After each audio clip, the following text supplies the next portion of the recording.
감히 내가 우리 집에 들어오려고 처음부터 계획한 거 다 알고 있어. 아니에요. 전 정말 소개해둔 게 아니에요. 정말 그 입으로 정말이란 말을 해. 내 과거, 내 빚, 내 배경 전부 확인했다. 속이려던 게 아니라고? 그럼 이 사진은 뭐야? 너가 몰래 만나던 남자가 내 큰아들 도준이더라? 그건 오해예요. 오해. 그 입 다물어. 두 형제를 동시에 속인 여자한테 변명 따윈 듣고 싶지 않구나. 욕망이 만든 거짓은 숨길 수 있었지만 숨겨진 진실은 결국 드러나고 말았죠. 조용했던 이 집안의 균열은 한 사람의 욕망에서 시작됐고 두 형제의 운명까지 뒤흔들었습니다. 그리고 그날 박미숙은 더 이상 침묵하지 않았습니다. 가족을 지키기 위해서라면 어떤 진실도 드러낼 준비가 되어 있었으니까요. 잠시 이야기를 시작하기 전에 여러분의 구독과 좋아요는 우리 마음속 편지방이 계속 따뜻한 이야기를 전하는데 큰 힘이 됩니다.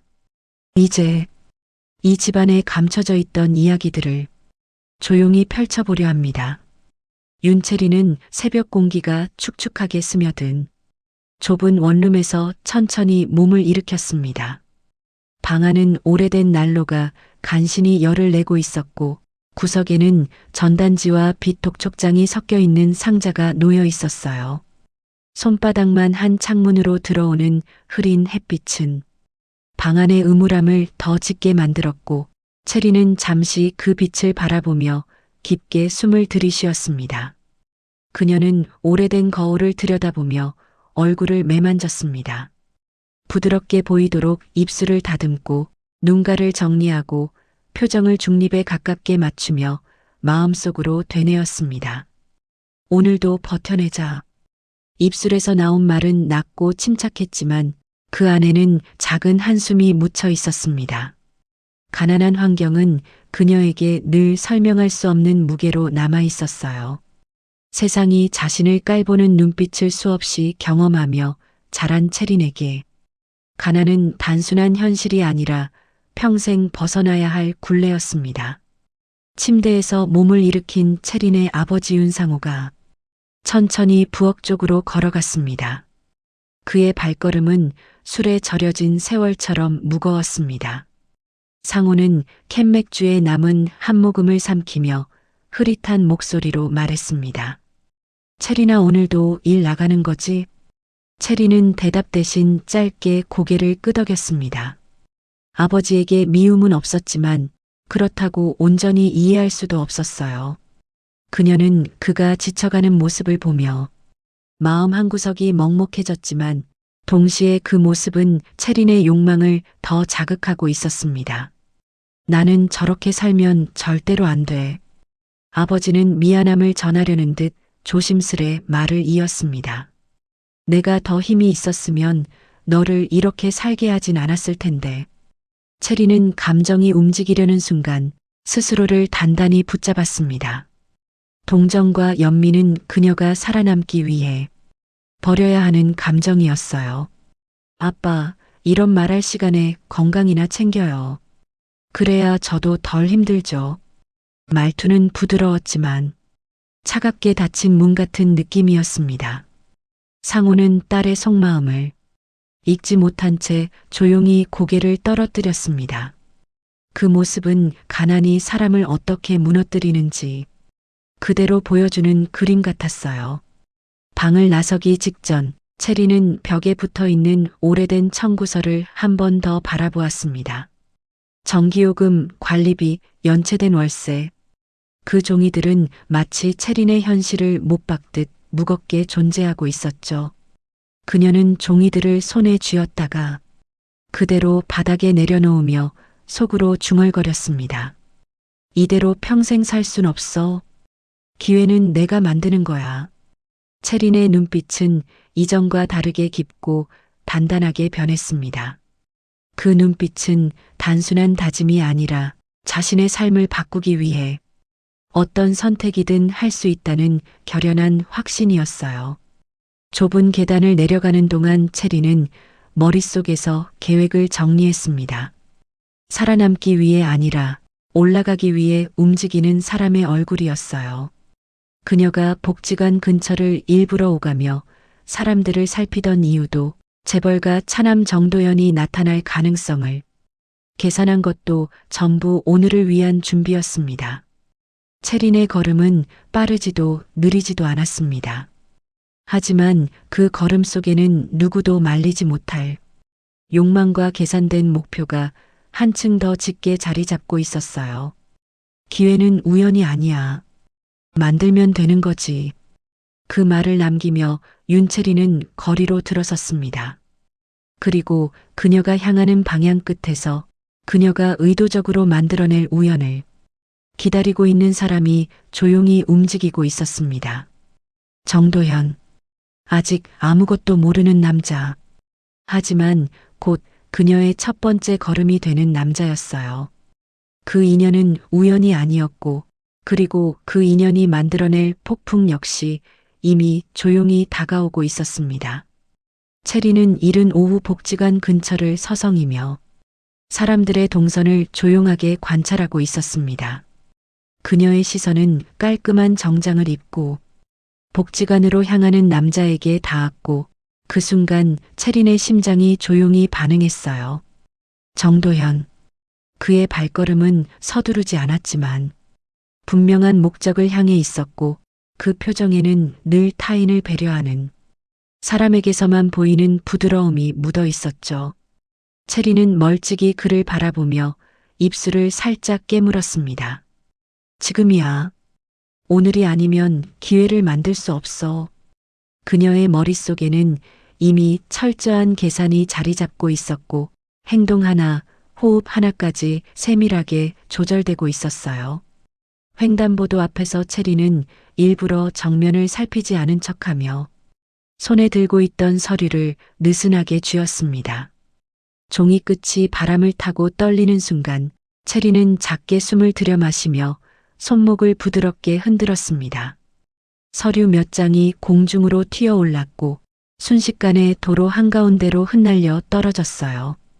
체리는 놀란 듯 짧게 외쳤습니다. 안 돼.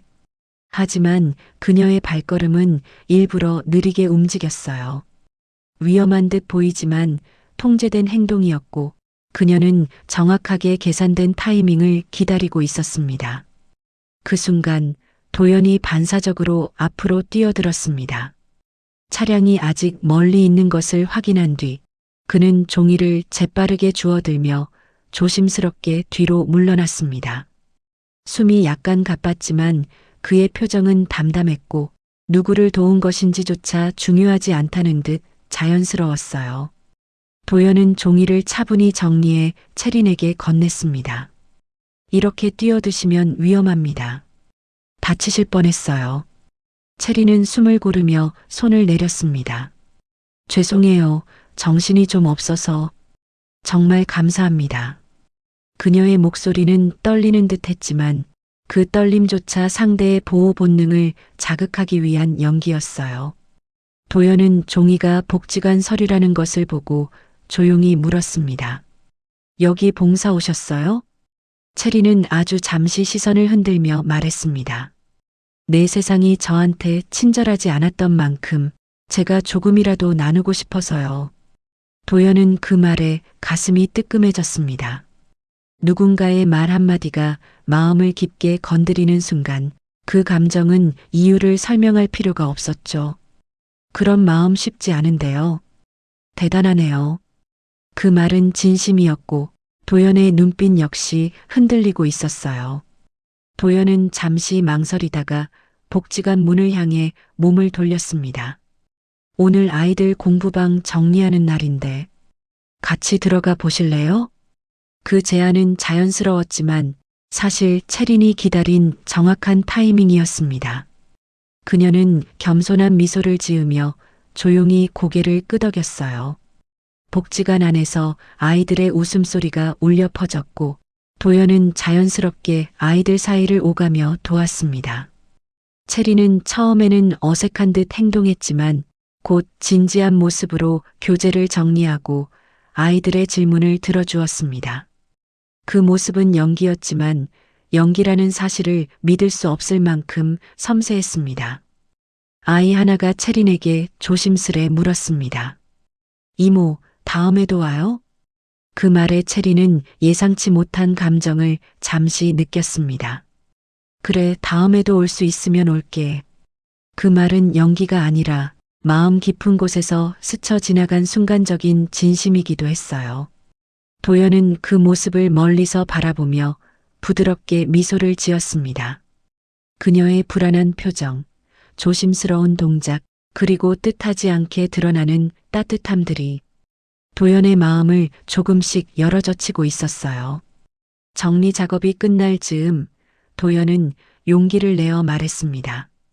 오늘 함께해서 좋았습니다. 또 같이 할 수 있을까요? 채리는 그의 시선을 피하며 조용히 미소를 지었습니다. 좋아요. 그 짧은 대답이 도연의 마음에 오래 남았습니다. 그리고 복지관을 나서는 순간 도연은 주저하다가 말했습니다. 혹시 연락처를 여쭤봐도 될까요? 이번에는 도연이 먼저였다. 하지만 이 모든 흐름은 윤채린이 섬세하게 만들어낸 완벽한 우연의 조작이었어요. 채린은 숨을 고르며 숫자를 불렀고 도연은 그 번호를 조용히 저장했습니다. 그 순간 도연은 자신이 먼저 그녀에게 관심을 가진 것처럼 느꼈습니다.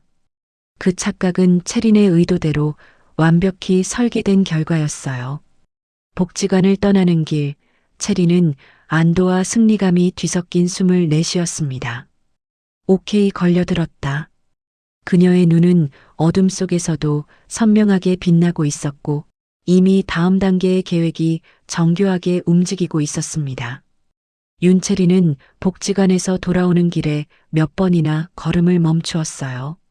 마음속에서 묘하게 뒤섞인 감정이 계속해서 파도를 만들고 있었기 때문이었습니다. 도연이 건넨 미소, 아이들과 함께 일할 때 보여준 따뜻한 표정, 그리고 그녀의 말에 흔들리던 눈빛까지 그 순간순간을 떠올릴 때마다 마음이 간질거리듯 흔들렸습니다. 하지만 채리는 오래 걸리진 않았어요. 길모퉁이에 서서 두 손을 꼭 쥐며 스스로를 단단히 붙잡았습니다. 욕심내지 마. 이건 감정이 아니야. 기회야. 그녀의 목소리는 귓속에서 울리는 결심처럼 또렷했습니다. 원룸으로 돌아온 채리는 작은 책상 앞에 앉아 휴대전화를 바라보았습니다. 도연의 번호가 최근 통화 목록에 표시되어 있었고 그 작은 숫자 하나가 그녀의 가슴을 미묘하게 눌렀어요. 손가락 끝이 잠시 떨리다가 곧 단단하게 굳어졌습니다. 흔들리면 안 돼. 감정은 사치야. 그때 방문이 열리고 윤상호가 힘없는 몸으로 들어왔습니다. 구겨진 외투와 퀴퀴한 술 냄새는 오래전부터 익숙한 풍경이었지만 오늘따라 채린에게 더 무겁게 느껴졌습니다. 상호는 바닥에 걸터앉아 신발을 벗지도 않은 채 낮게 중얼거렸어요. 채린아, 미안하다. 아비란 놈이 능력이 없어서 너한테 해줄 수 있는 게 없구나. 채린은 눈을 살짝 감았다 떴습니다. 아빠, 그냥 조금 쉬어요. 겉으로는 담담했지만 마음속에서는 또 다른 결심이 올라오고 있었습니다. 저렇게 살고 싶지 않다. 어떤 대가라도 치르더라도 나는 저렇게 살지 않을 거야. 상호는 천천히 소파에 몸을 누이며 말했습니다. 우리 딸 좋은 사람 만나면 참 좋을 텐데. 아비가 못나서 이렇게 힘들게만 살고. 그 말에 채리는 얼어붙은 듯 잠시 숨을 멈추었습니다. 좋은 사람, 힘들지 않은 삶. 그 모든 말이 지금의 자신과 너무 멀리 있는 것 같아 서글펐지만 동시에 지금 잡아야 하는 기회가 더 선명하게 떠올랐어요. 다음 날 채리는 도연에게서 온 메시지를 보았습니다. 어제 고마웠습니다. 오늘은 잘 쉬고 계신가요? 짧은 문장이었지만 도연이 어떤 사람인지 그대로 드러나는 따뜻함이 담겨 있었어요. 채리는 답장을 보내지 않았습니다. 바로 답하면 가벼워 보일 것이라 생각했기 때문이었죠. 대신 몇 시간 동안 신중히 문장을 골랐습니다. 덕분에 좋은 하루였어요. 조심히 다녀오세요. 그 메시지는 무겁지도 가볍지도 않았고 적당히 거리를 두면서도 마음을 조금 열어 보이는 문장이었습니다. 도연의 답장은 생각보다 빨리 도착했습니다. 그럼 조만간 또 뵐 수 있을까요? 그 문장을 본 순간 채린의 심장은 잠시 두근거렸지만 그녀는 곧 감정을 억눌렀습니다. 지금부터는 감정이 아니라 전략이야. 며칠 뒤 두 사람은 다시 복지관에서 만났습니다. 아이들이 도연에게 반갑게 달려들었고 채린에게도 익숙하게 말을 걸었어요. 그 모습을 지켜보던 도연의 표정은 부드럽게 흔들렸습니다. 채린 씨, 오늘도 와줬네요. 수줍게 말하는 도연의 얼굴에는 어딘가 설렘이 묻어 있었어요. 채린은 부드러운 미소를 지으며 대답했습니다. 아이들이 좋아하니까요. 하지만 속마음에서는 다른 생각이 움직이고 있었죠. 그래. 이렇게 자연스럽게 다가오도록 해야 해. 정리 시간, 한 아이가 채린에게 건네준 종이약을 받아들며 채린은 잠시 멈췄습니다. 선생님 또 오죠? 그 눈빛에는 순수함이 가득했고 채린은 잠깐 흔들리는 자신을 느꼈습니다. 그러나 그 순간 복지관 바깥에서 낯익은 그림자가 멀리서 두 사람을 지켜보고 있었습니다. 정도준, 정도연의 형이었어요. 그의 시선은 차갑게 고정되어 있었고 입가에는 묘한 미소가 떠올랐어요. 흘러가는 대로 나도 더 깊이 들어갈수록 재미있어지니까. 그날 밤 채린은 도연에게서 온 예의 바른 메시지를 다시 읽어내려갔습니다. 메시지 하나하나가 도연의 성격을 보여주는 듯했고 그 따뜻함은 그녀의 마음 한편을 건드렸습니다. 그러나 곧 현실이 다시 그녀의 심장을 차갑게 만들었어요. 감정에 빠지면 끝이야. 난 올라가야 해. 침대에 누운 채린의 눈빛은 흔들림 없이 선명했습니다. 그 눈빛은 욕망 그 자체였고 그 욕망은 이제 도연이라는 이름을 중심으로 조용히 움직이기 시작했습니다. 그녀는 자신이 만든 인연을 절대로 흘려보낼 생각이 없었습니다. 오히려 더욱 깊고 단단한 관계로 끌어들일 준비를 하고 있었어요. 그리고 그날 밤 윤채린의 인생은 완전히 새로운 국면으로 접어들고 있었습니다. 감정으로 시작된 인연이 아니라 철저히 계산된 계획으로 만들어진 인연이었기 때문입니다. 윤채린과 정도연의 만남이 자연스러운 흐름으로 이어지고 있던 그 시기, 정도준은 조용히 움직이며 두 사람의 관계를 면밀하게 지켜보고 있었습니다. 그의 눈빛에는 호기심도 따뜻함도 없었어요. 오직 계산과 의도가 차갑게 깔려 있을 뿐이었습니다. 도준은 오래전부터 가문의 후계자 자리를 노리고 있었고 그 자리를 빼앗길 수 있다는 불안과 열등감은 그를 더 예민하게 만들었어요.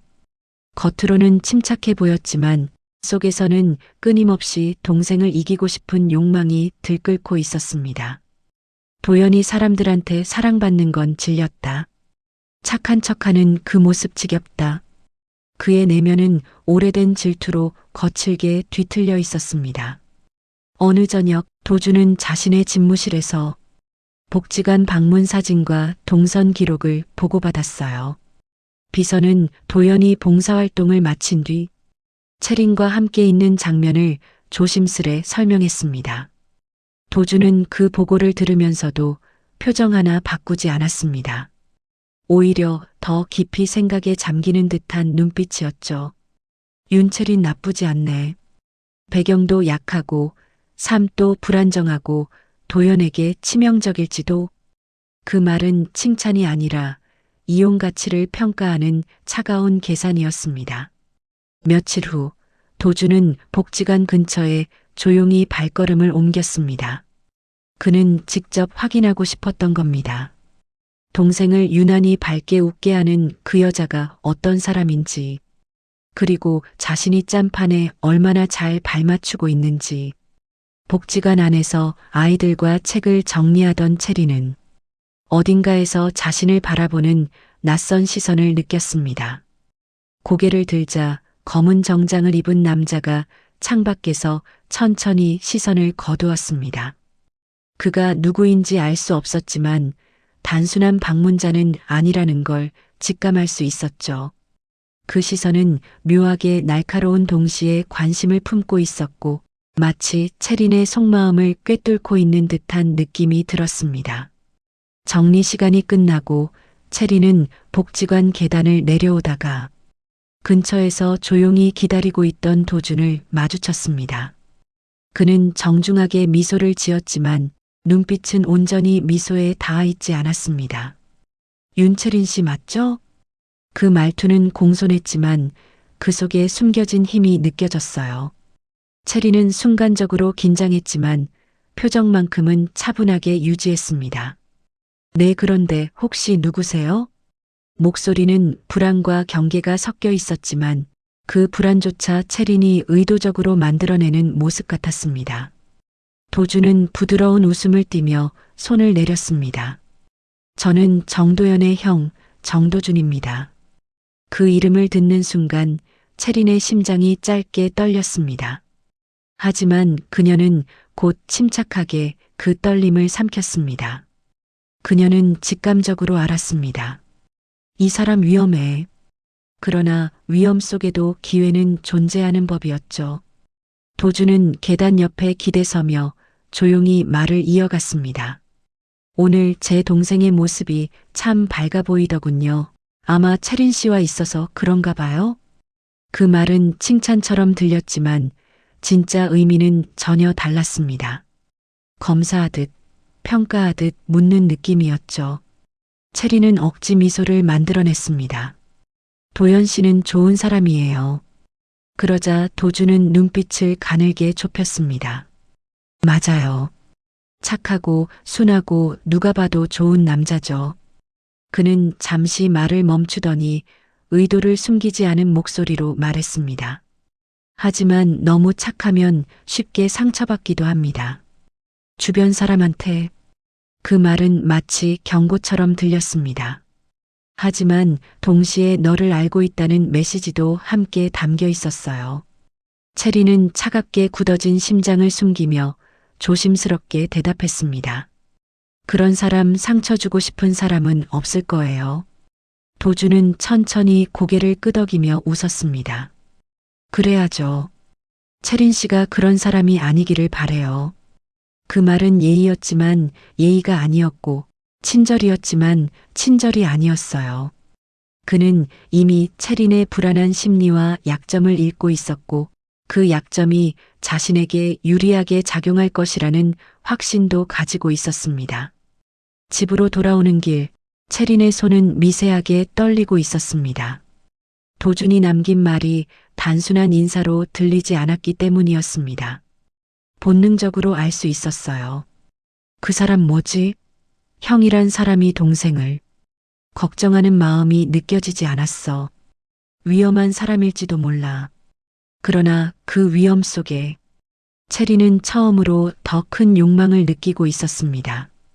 나를 평가하고 내 속내를 알아보는 사람이 저 사람뿐일지도 몰라. 위험한 이끌림과 두려움 그리고 욕망이 뒤섞이며 체린의 마음속에서는 새로운 계획이 조용히 움직이고 있었어요. 그리고 그녀는 아직 몰랐습니다. 정도준 또한 윤채린을 이용하기 위해 이미 판을 짜고 있었다는 것을. 그 판은 도연을 무너뜨리고 가문의 권력 구조를 뒤흔들기 위한 도준의 오랜 야망이었죠. 그날 밤 윤채린의 욕망은 더 깊고 더 어두운 곳으로 뻗어가기 시작했습니다. 그녀가 만든 인연을 이제 다른 누군가가 더욱 깊게 파고들 준비를 하고 있었어요. 정도현과 윤채린의 만남이 자리를 잡아갈수록 도연의 엄마 박미숙의 마음속 의심은 더 짙어졌습니다. 도연은 자신의 감정이 조금씩 자라고 있다는 사실조차 눈치채지 못한 채 채린에게 더 많은 따뜻함을 건네고 있었어요. 그 모습은 미숙에게 오래전 남편을 만났을 때의 순수함을 떠올리게 했지만 그 순수함은 동시에 위험을 부르는 성질도 함께 가지고 있었습니다. 그날 저녁 도연은 가족 식사 자리에 채린을 데려왔습니다. 식탁은 잘 차려져 있었지만 분위기는 미묘한 긴장으로 얼어붙어 있었어요. 도연은 어색함을 감추기 위해 부드럽게 대화를 이끌려 했지만 박미숙의 단단한 눈빛은 식탁 위 공기까지 차갑게 식히고 있었습니다. 미숙은 조용히 식탁 위를 정리하며 말했습니다. 채린 씨라고 했나요? 전에 우리 도연하고 복지관 같이 다녀왔다고 들었어요. 말투는 차분했지만 말끝은 날카로웠습니다. 채린은 침착한 표정을 유지하려 애쓰며 고개를 끄덕였습니다. 네, 복지관에 아이들이 이쁘더라고요. 도연 씨와 함께 있으니 더 따뜻하게 느껴졌어요. 그리고 어머니 말씀 편히 낮추세요. 도연은 흐뭇하게 미소를 지었지만 미숙의 얼굴에는 읽기 어려운 표정이 떠올랐죠. 그녀는 말은 하지 않았지만 가식적인 말투라는 느낌이 들었습니다. 식사가 끝날 무렵 정도준이 천천히 와인을 들며 대화를 이어갔습니다. 도연이 말하길 채린 씨를 만나면 마음이 편하고 하더군요. 그는 부드러운 미소를 띠고 있었지만 그 속은 너무도 텅 비어 있었습니다. 채린은 조용한 미소를 지으며 답했습니다. 도연 씨가 저를 그렇게 생각해줘서 고맙네요. 하지만 도준의 눈빛은 채린의 말에 미세하게 흔들리더니 갑자기 의미심장한 미소로 변했습니다. 근데 말이야, 본래 마음이 편한 사람과 있는 게 편한 걸까? 아니면 마음이 불편한 사람이 옆에 있으면 더 쉽게 기댄 걸까? 그 말은 의미심장했고 박미숙은 눈을 가늘게 좁혔습니다. 도연은 당황해하며 말했습니다. 형, 그런 말은 왜 해? 하지만 도준은 끝내 설명하지 않고 그냥 부드럽게 웃으며 술잔을 내려놓았습니다. 식사 후 미숙은 채린에게 차를 내오자며 잠시 부엌으로 데리고 갔습니다. 그곳은 조용했고 두 사람 사이에는 말하지 않은 감정들이 묵직하게 자리 잡고 있었어요. 미숙은 차를 따르다가 문득 채린을 향해 물었습니다. 젊은 아가씨 손길이 생각보다 섬세하네. 말투만 들으면 칭찬 같았지만 그 뒷말은 전혀 달랐습니다. 근데 사람 마음을 다루는 것도 그렇게 섬세한가? 채린은 그 말에 잠시 굳었습니다. 미숙의 시선은 정확히 채린의 눈을 찔러 들어왔고 그 시선 안에는 누군가를 오래 바라보고 의심하고 파악해온 사람의 경험이 담겨 있었어요. 채린은 천천히 미소를 그렸습니다. 제가 마음을 다루기엔 아직 부족한 것 같아요. 미숙은 표정을 바꾸지 않고 말했습니다. 그래. 근데 기억해. 사람 마음은 쉽게 건드리면 부서져. 그리고 부서진 마음을 다시 붙이는 건 채린 씨가 생각하는 것보다 훨씬 더 힘들어. 그 말은 경고처럼 들렸고 채린은 숨이 막히는 느낌을 받았습니다. 집으로 돌아온 채린은 침대에 앉아 한참을 멍하니 있었습니다. 오늘 있었던 일들이 머릿속을 계속 돌아가며 그녀의 손끝을 불안하게 떨리게 했어요.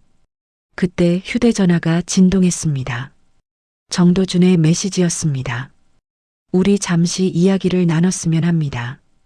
채린의 마음이 크게 흔들렸습니다.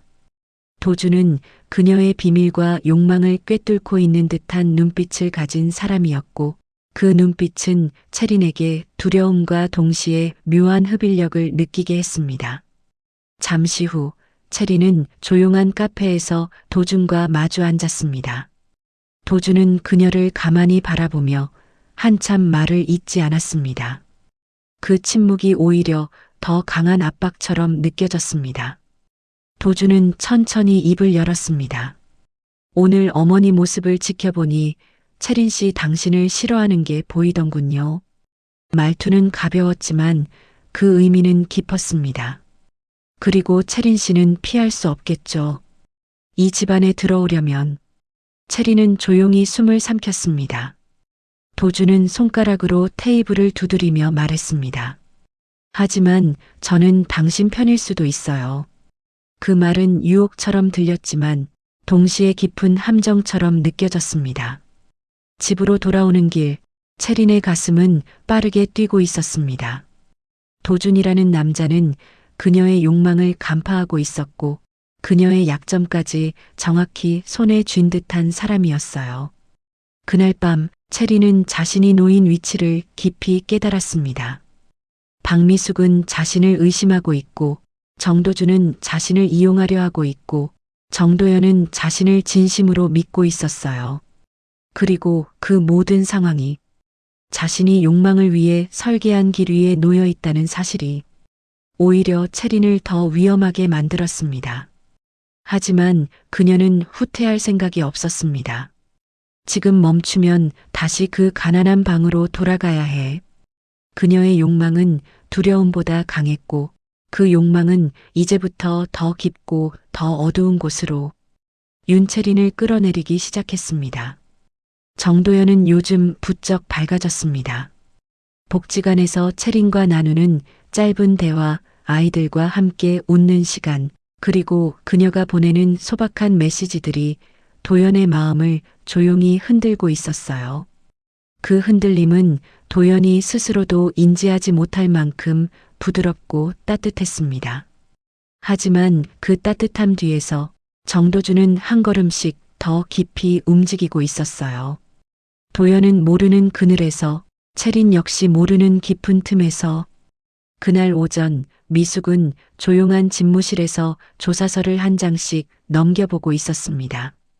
그 문서에는 윤채린의 가족사, 생활고, 잦은 직장 이동, 그리고 최근 몇 년간 지속된 채무 문제가 상세히 기재되어 있었어요. 미숙의 얼굴에는 놀람보다 확신이 떠올랐습니다. 가난이 죄는 아니지. 하지만 나한테는 죄야. 더군다나 백경을 숨기는 것도 큰 죄지. 그녀는 조용히 생각을 정리했어요.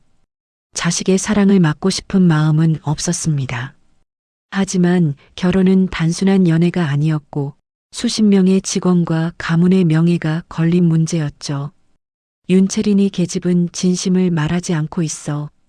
그러나 미숙은 아직 채린의 배후에 도준이 있다는 사실을 알지 못했습니다. 그저 이 아이가 뭔가를 감추고 있다는 확신만이 점점 굳어지고 있었죠.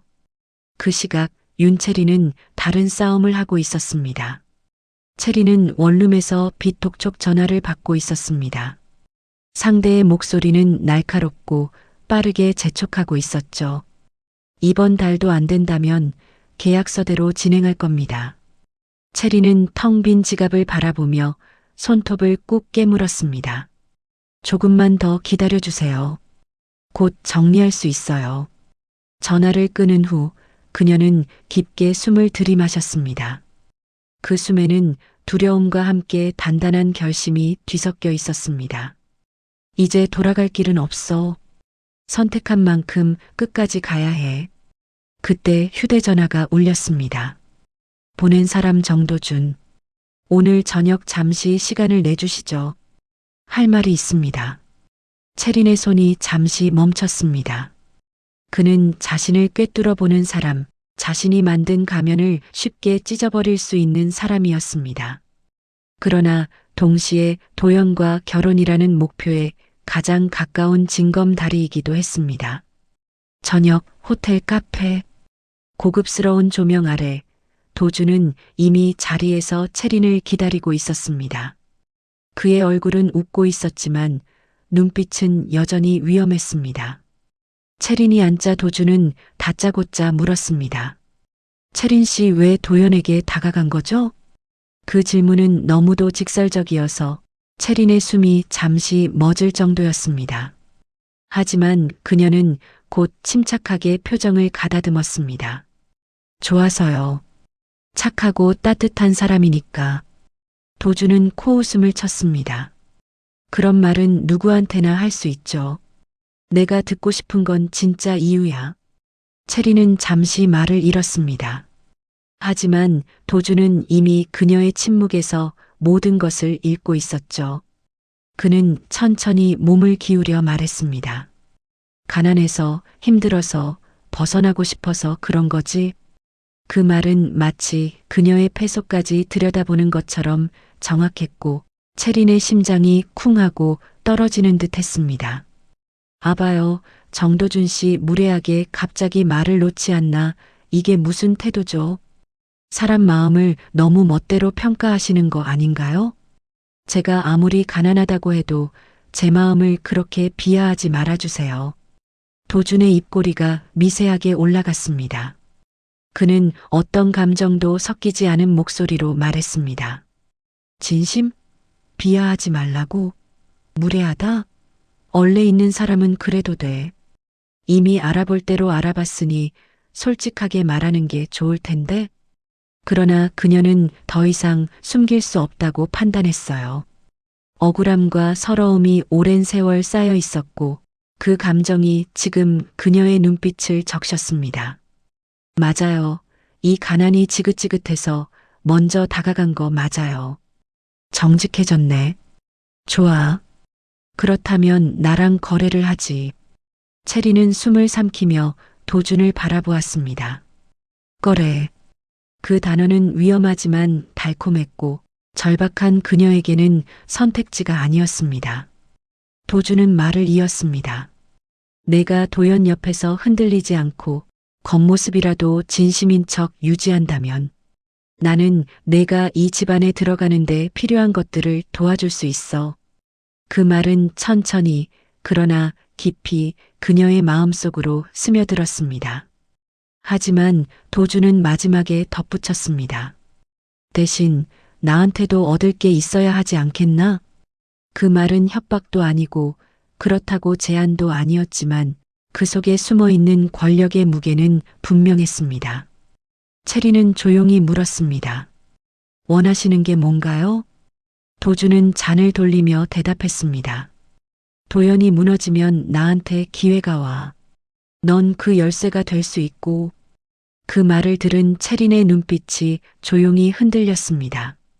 자신이 이미 계획 속에 있었음을 인정해야 했고 그 사실이 두렵기도 했지만 그만큼 자신이 가진 가치가 강렬하게 느껴지기도 했습니다.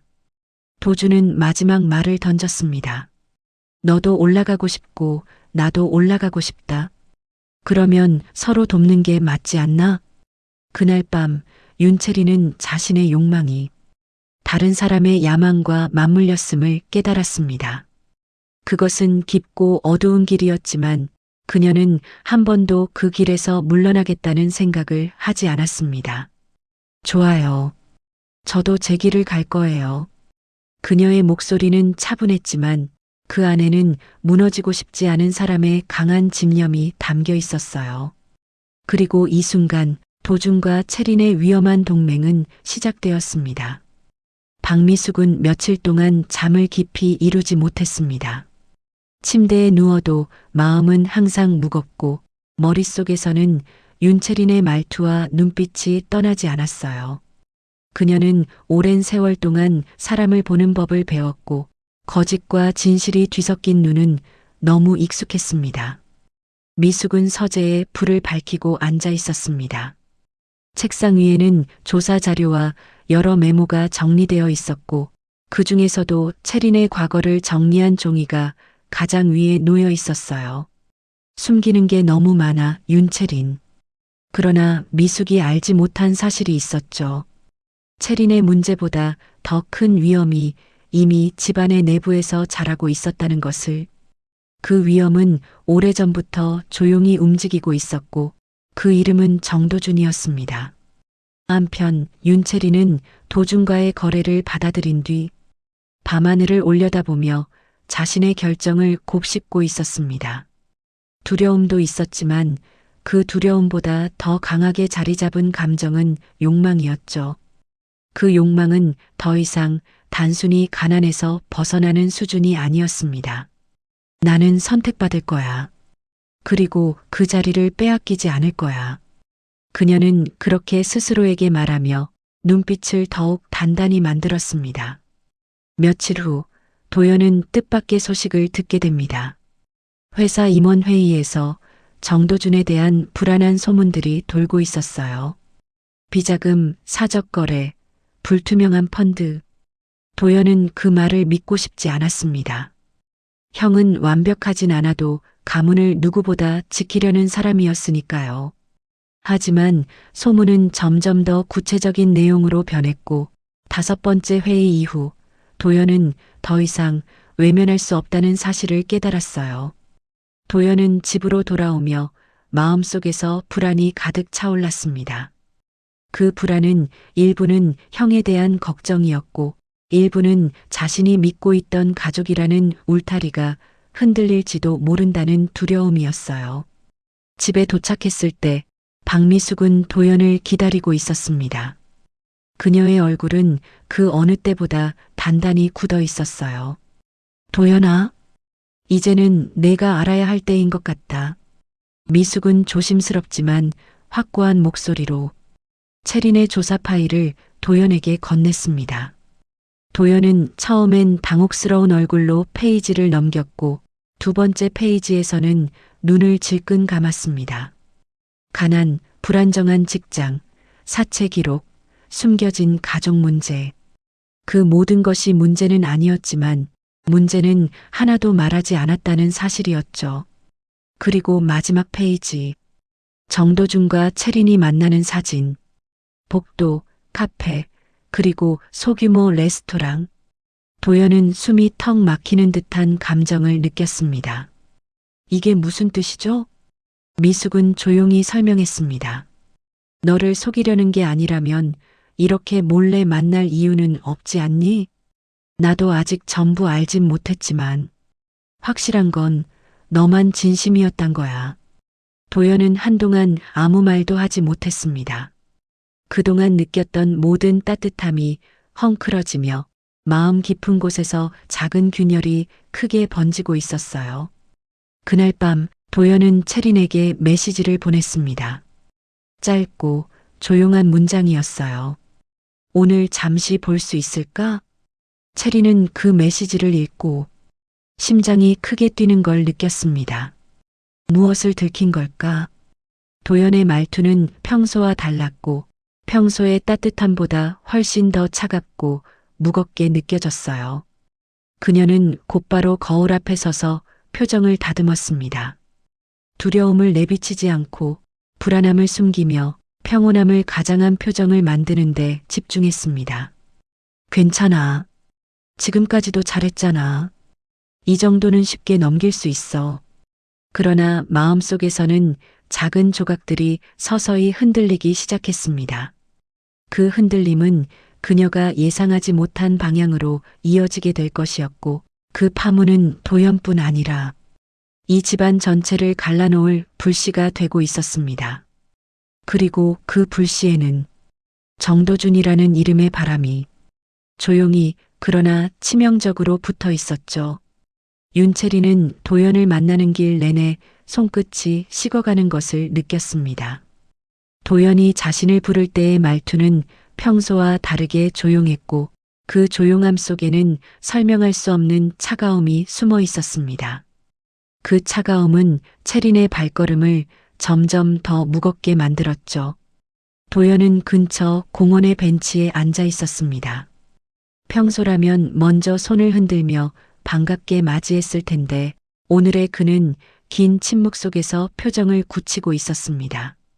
채린이 조심스레 다가가 앉자 도연은 잠시 숨을 고른 뒤 조용히 말했습니다. 채린 씨, 우리 솔직한 시간을 가져야 할 것 같아. 그 목소리는 떨리지 않았지만 그 안에 담긴 무게가 너무도 명확했습니다. 채린은 침착한 미소를 만들며 되물었습니다. 무슨 일 있어요? 오늘은 표정이 좀. 도연은 그녀의 말을 끊듯 천천히 파일 한 개를 꺼냈습니다. 박미숙이 준 조사 자료. 그 종이는 바람에도 흔들리지 않을 만큼 무거운 진실이 담겨 있었습니다. 이거 설명해 줄래? 채리는 파일을 보는 순간 심장이 무너지는 듯한 압박을 느꼈습니다. 그리고 마지막 장, 정도준과 자신이 마주 앉아 있는 사진이 눈에 들어왔을 때 숨이 멎을 것처럼 가슴이 조여왔어요.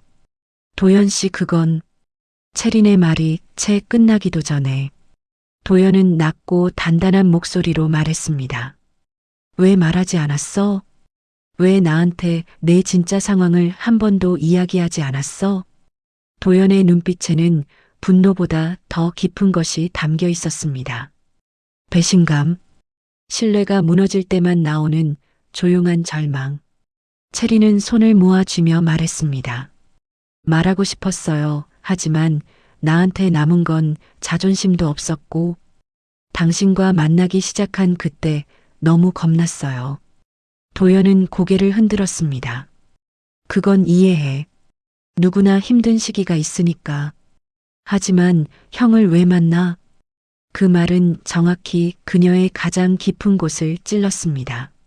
채리는 아무 말도 할 수 없었습니다.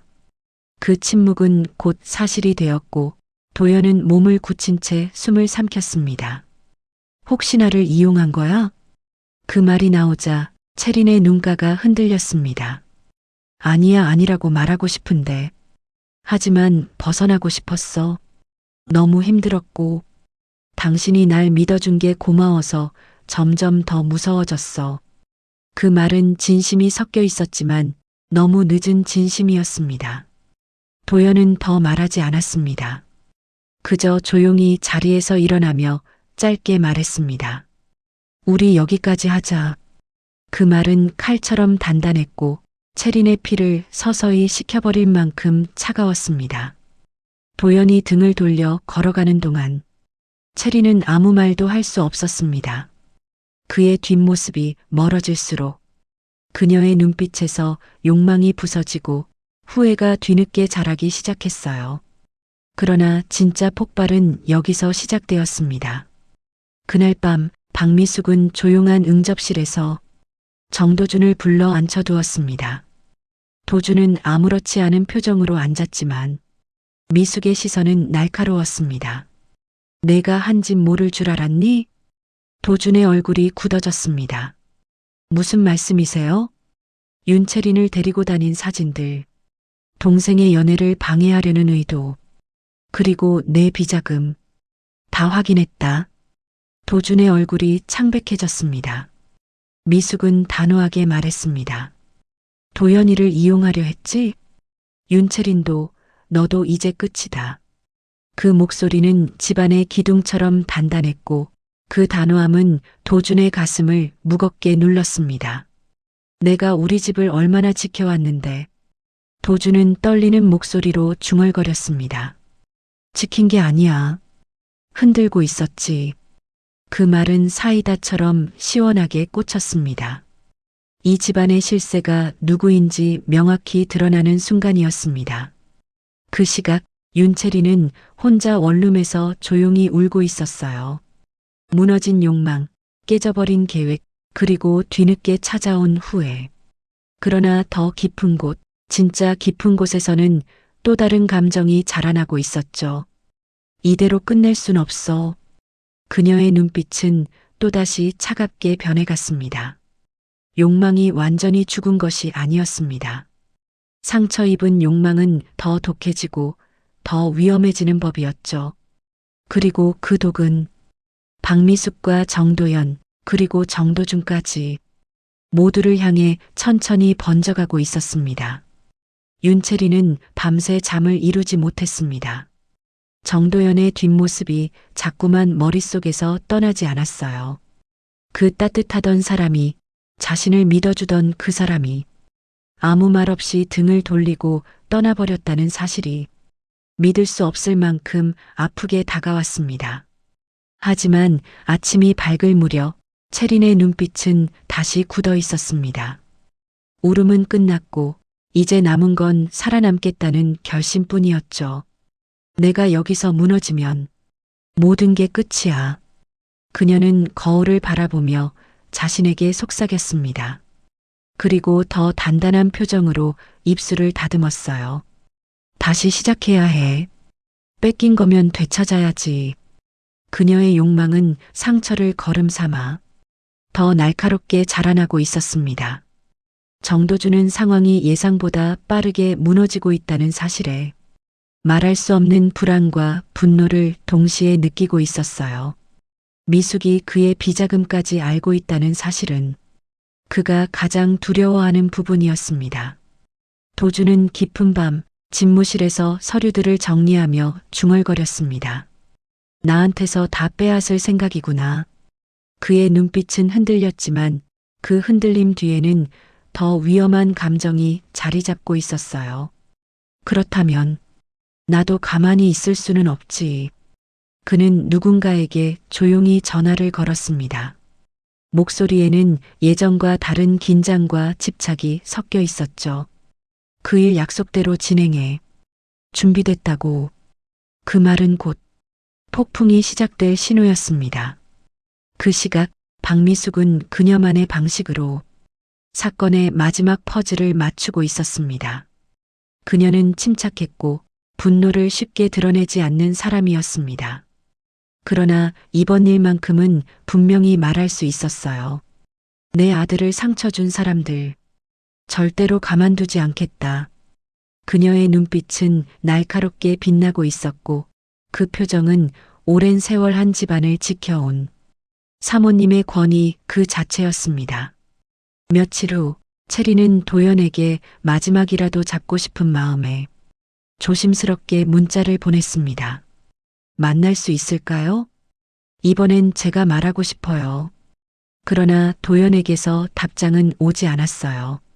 그 침묵이 오히려 그녀를 더 초조하게 만들었죠.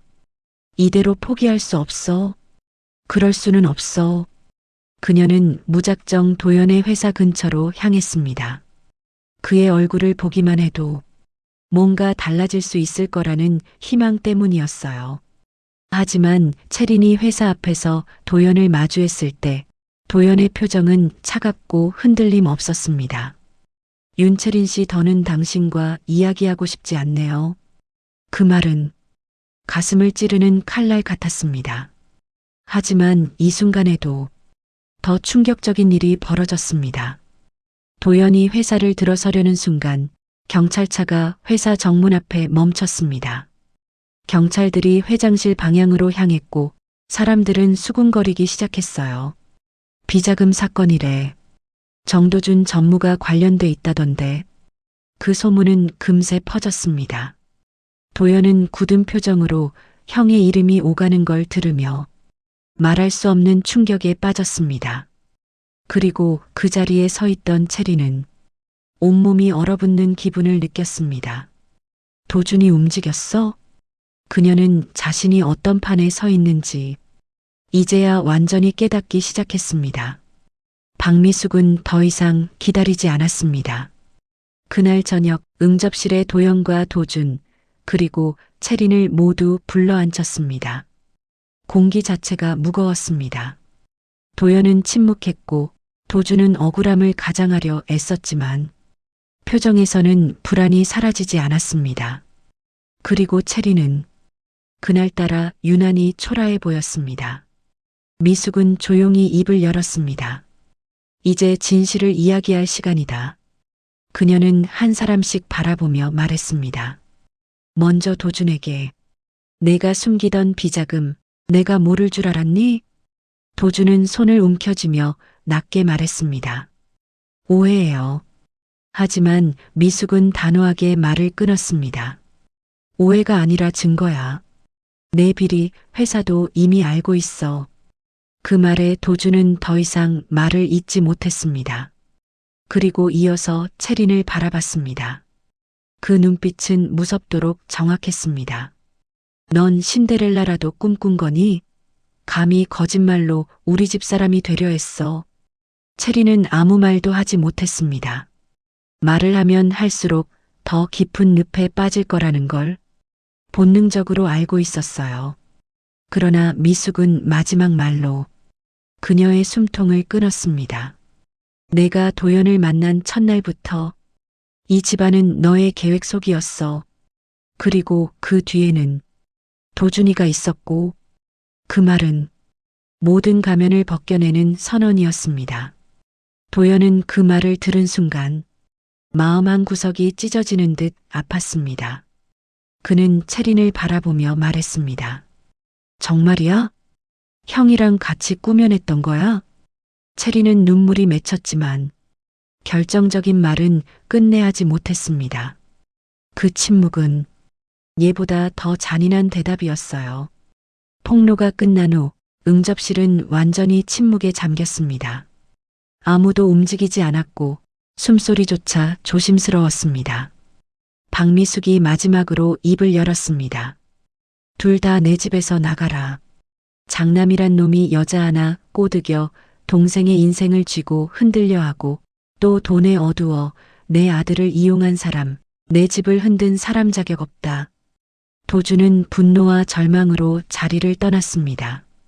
그의 인생에서 가장 큰 타격이었고 이제 그는 회사에서도 가문에서도 모든 걸 잃을 운명이었습니다. 채린 역시 문을 나서며 두 눈을 크게 뜬 채 속삭였습니다. 난 정말로 당신을 좋아했어. 근데 그게 너무 늦어버렸어. 미안해요. 도연은 아무 말도 하지 않았습니다. 그저 고개를 숙인 채 천천히 등을 돌렸습니다. 그 뒷모습은 누구보다 따뜻한 사람이 가장 깊은 상처를 품고 떠나는 사람의 모습이었어요. 문을 나선 윤채리는 찬 공기 속에서 크게 숨을 내쉬었습니다. 목소리는 떨렸지만 그 떨림 속에도 여전히 욕망의 잔향이 남아 있었죠. 나는 이렇게 끝날 사람이 아니야. 그녀의 발걸음은 흔들렸지만 눈빛만큼은 다시 굳어 있었습니다. 욕망은 한번 불붙으면 쉽게 꺼지지 않습니다. 그리고 지금 그녀의 욕망은 새로운 방향으로 움직이기 시작하고 있었어요. 폭로가 있던 날 이후 정도연은 오랫동안 마음을 추슬러야 했습니다. 채린을 향한 감정이 단순한 연애 감정이 아니라 자신의 순수함을 건넨 깊은 믿음이었기 때문이었죠. 그 배신은 도연에게 큰 상처를 남겼고 거울을 볼 때마다 자신이 왜 그토록 쉽게 속았는지 자책하는 날들이 이어졌습니다. 하지만 시간이 흐르면서 도연은 서서히 깨닫기 시작했습니다. 속인 사람이 잘못이지 속아준 마음이 잘못은 아니야. 그는 다시 복지관 봉사에 참여했고 아이들과 시간을 보내며 천천히 웃음을 되찾았습니다. 도연의 마음은 이전보다 더 조용해졌고 더 쉽게 흔들리지 않게 되었지만 그 안에는 여전히 따뜻함이 자리하고 있었습니다. 그 따뜻함은 누군가의 욕망으로 무너진 것이 아니라 오히려 그 일을 통해 더 단단해졌습니다. 그리고 폭풍의 중심에서 미숙은 결코 흔들리지 않았습니다. 아들의 상처, 가문의 위기, 큰아들의 배신까지 그 모든 상황을 버티며 미숙은 조용히 집안을 다시 다져나갔습니다. 사람들이 그녀를 가리켜 무섭다고 말하기도 했지만 그녀는 늘 조용히 웃으며 대답했죠. 가족을 지키려면 때로는 무서워져야 한다. 도연과 단둘이 식사를 하던 어느 날 미숙은 아들의 손을 조용히 잡았습니다. 너도 힘들었지만 나도 많이 힘들다. 장남이라고 너무 욕심만 내게 키웠어 내가. 도준이는 모든 자격을 박탈시켰으니 너가 날 많이 도와줘야 해. 힘들겠지만 끝까지 잘 버텨내주렴. 도연은 그 말을 듣고 마지막으로 쌓여있던 죄책감을 놓을 수 있었습니다. 그리고 미숙은 마음 한켠에서 윤채린이라는 이름을 완전히 지워내는 대신 조용히 이런 생각을 남겼습니다. 그 아이도 어쩌면 너무 절박했던 걸까? 그러나 그녀는 결론을 내렸습니다. 이 집안에 들어오지 않은 건 다행이야. 정도준은 회사에서 공식 해임되고 가문에서도 외면받으며 정도준의 삶은 하루아침에 붕괴했습니다. 그는 오랜 시간 권력을 쥐고 있었고 그 권력이 자신의 자격이라고 착각해왔죠. 모든 것을 잃고서야 도준은 처음으로 책상 위에 놓인 자신의 빈손을 봤습니다. 그 빈손은 욕망을 잃었기 때문이 아니라 욕망을 좇느라 잡아야 할 것들을 놓쳐버렸기 때문이었습니다. 그는 한참 동안 그렇게 앉아 있다가 조용히 중얼거렸습니다. 어머니 말이 맞았어. 나는 가족을 지키려 한 게 아니었어. 그 후 도주는 도연에게 짧은 메시지를 보냈습니다. 언젠가는 직접 사과하고 싶다. 미안하다. 그 메시지는 답장을 받지 못했지만 그걸로 충분했습니다. 처벌을 받고 사회적으로 드러난 뒤 도주는 조용히 지방으로 내려가 자신을 되돌아보는 시간을 갖기 시작했어요. 그의 인생은 무너졌지만 그 무너진 자리에서 비로소 진짜 자신을 보는 법을 배우고 있었습니다. 윤채리는 결국 아무것도 얻지 못하고 원래 살던 원룸으로 돌아왔습니다. 이전에는 가난이 그녀를 억누르는 족쇄 같았지만 이제는 그 가난조차 그녀에게 하나의 현실로 보일 뿐이었어요. 거울 앞에 앉아 한참 동안 자신의 얼굴을 바라본 체리는 처음으로 인정할 수 있었습니다. 나는 너무 멀리 갔어. 그러나 그녀의 욕망이 완전히 죽은 것은 아니었습니다. 단지 모양이 바뀌었을 뿐이었죠. 다시 살아볼 거야. 누굴 이용해서가 아니라 내 힘으로. 그녀는 작은 카페 아르바이트를 구했고 힘든 하루를 보내며 손끝에서 생활의 무게를 느끼기 시작했습니다. 더 이상 화려한 꿈이나 큰 계획은 없었습니다. 하지만 정직하게 번 돈으로 밥을 먹으며 하루를 버티는 법을 배우는 동안 그녀의 눈빛은 조금씩 차분해졌어요. 어떤 날은 여전히 도연이 떠올라 숨이 막힐 만큼 가슴이 아팠고 어떤 날은 스스로를 미워하며 울기도 했습니다. 하지만 그 모든 것들이 그녀가 다시 인간답게 살아갈 수 있는 첫걸음이었습니다. 사람은 누구나 실수합니다. 누구는 욕망 때문에, 누구는 외로움 때문에, 누군가는 사랑을 몰라서. 하지만 중요한 건 그 실수 이후에 어떤 선택을 하느냐죠. 오늘의 이야기가 누군가에게는 위로가, 누군가에게는 용기가 되길 바라며 당신의 하루도 평안하길 바랍니다.